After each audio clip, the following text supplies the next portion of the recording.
E já entrando agora em perguntas mais gerais, para de fato entender como é que funciona a política no Brasil. Você hoje é deputado federal, Vinícius, e o Alexandre ele falou que até criou esse ranking dos políticos, que tem esse foco no legislativo, porque as pessoas cobram muito do executivo, mas não entendem muito bem a divisão dos poderes, né? Eu gravei um podcast com o ministro Paulo Guedes e o pessoal ficou cobrando, fala dos juros, não sei o quê, mas é o Banco Central que define isso. Então o pessoal acha que o ministro pode tudo, que o presidente pode tudo, e não reconhece esse papel do legislativo. Em miúdos aqui, como é que a gente pode explicar para o cidadão comum, que está meio confuso quanto a isso, o papel de cada um dos poderes? Existe uma questão central que quando você começa a colocar poder, historicamente, na mão das pessoas, o poder vai corrompendo. Tem até uma frase disso, o poder absoluto corrompe absolutamente. Então, de certo modo, a história humana é permeada por ditadores, tiranos, imperadores, geral, que podem literalmente te buscar. Então, Bruno, o cara não foi com a tua cara, ele pode te buscar, literalmente, você sumir. E a partir do iluminismo, Montesquieu, a gente aprendeu isso na escola, veio a ideia revolucionária na época de você pegar o poder, que é um poder que corrompe, que deixa os seres humanos ávidos, não porque... Ou porque ele deixa a pessoa corrompida e má, ou porque ele atrai as piores pessoas. E racha o Hayek fala muito isso. Que os piores são atraídos, Hayek falava isso, o caminho para a servidão, no livro dele.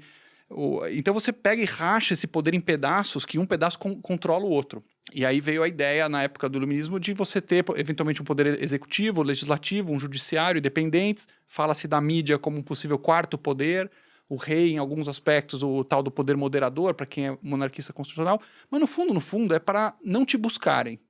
Não tem um cara que pode chegar, na época do Lula ou agora Bolsonaro, se ele chegar e falar, quero levar o Bruno preso agora. Não pode. Então isso está no fundo da questão. E aí você vai fazendo checks and balances, como falam lá nos Estados Unidos, no sistema deles foi o mais bem sucedido da história, a Revolução Americana desde 1776, se não me engano, nenhum golpe militar, sucessão de presidentes um após o outro. A nossa Constituição é muito modelada à imagem e semelhança da americana. Na teoria é bastante inspirada na Constituição americana. É que a gente complicou um pouco mais, botou uns artigos a mais. Né? Pouca coisa a mais, pouca coisa. Desculpa, eu me expressei mal. Não estou falando da Constituição, estou falando da estrutura de governo, a forma como foi desenhada. A federação, a federação, tá. Você tem um presidencialismo, tem uma Câmara dos Deputados, um Senado, o Judiciário Independente, etc. E aí, como a gente sabe, o Executivo ele executa o orçamento, executa as leis, o Legislativo vota, aprova, e o Judiciário ele deveria, na teoria, pelo menos um STF, por exemplo, julgar se uma lei ou uma ação é constitucional ou não. O Brasil a gente sabe que tem certos problemas, que o Judiciário é muito ativista, né? Ele vai além disso, acaba julgando casos. É um dos grandes problemas que a gente tem aqui. Você tem um STF, por exemplo, que tem uma pilha de processos contra os próprios parlamentares. Então fica aquele infinito da impunidade. Né? Um parlamentar começa a falar, caramba, pode ser que esse ministro está cometendo algum abuso aqui e tal, vamos tentar abrir um impeachment, aí recebe uma ligaçãozinha. Alô, ministro? Oi, deputado, sabe aquele processo que eu estou sentado em cima aqui na tua base, que teve improbidade administrativa? Sabe aquele? Acho que estou pensando que vou desengavetar esse processo. O que você acha, deputado? Não, ministro, pode deixar, calma aí. Engaveta o impeachment, engaveta o processo, tudo se engaveta, nada anda. Continua a impunidade no Brasil. É uma das falhas de design que a gente tem aqui hoje. Eu acho que vale só um complemento aqui, Bruno, porque quando a gente fala do checks and balances, né, do freios e contrapeso, para um poder fiscalizar o outro e não deixar o outro se exceder. Só que quais são as regras de indicação para cada poder? Que é isso que o Ale acabou de dizer. Né? Tem um negócio que eu observo muito, não existe vácuo na política. Não existe vácuo no poder.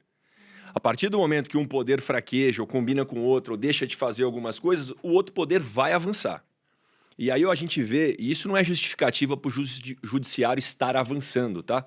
Apesar de que a hora que a Câmara dos Deputados não coloca uma Flor de Lis no Comitê de Ética, né, um Daniel Silveira no Comitê de Ética e demora para tomar uma atitude contra deputados que cometeram alguma coisa lá, o judiciário já começa a botar as asinhas do lado de fora. Só como é que funciona as indicações? Um juiz é indicado, né, um ministro, vamos falar do STF, é indicado pelo presidente da República. Passa ali por uma sabatina ali, passa pelo Senado. Ou seja, os senadores têm que dar um aval. Quem é que faz algum impeachment ou questiona os ministros? São os parlamentares, os senadores. Tá, mas se o senador cometer alguma coisa, quem que julga eles? São os ministros. Entendeu? Então, acontece isso que o Ale falou. A hora que a gente quer questionar o ministro, infelizmente, os parlamentares a maioria, né? Porque tem o bom parlamentar, tá com o rabo preso. Aí o ministro falou, ô, bichão, seguinte, você vai continuar com esse lava-toga aí, com esse negócio aí e tal? Bom, eu posso desengavetar um monte de coisa aqui e te lascar. Aí os caras botam o rabinho entre as pernas e vai embora. Por isso que tudo resulta na renovação e na gente discutir o Congresso Nacional, Bruno. A gente fala muito de, Malu, de presidência da República e tal, quando, na verdade, o Congresso Nacional é que vai poder mudar realmente a política do nosso país. Gente...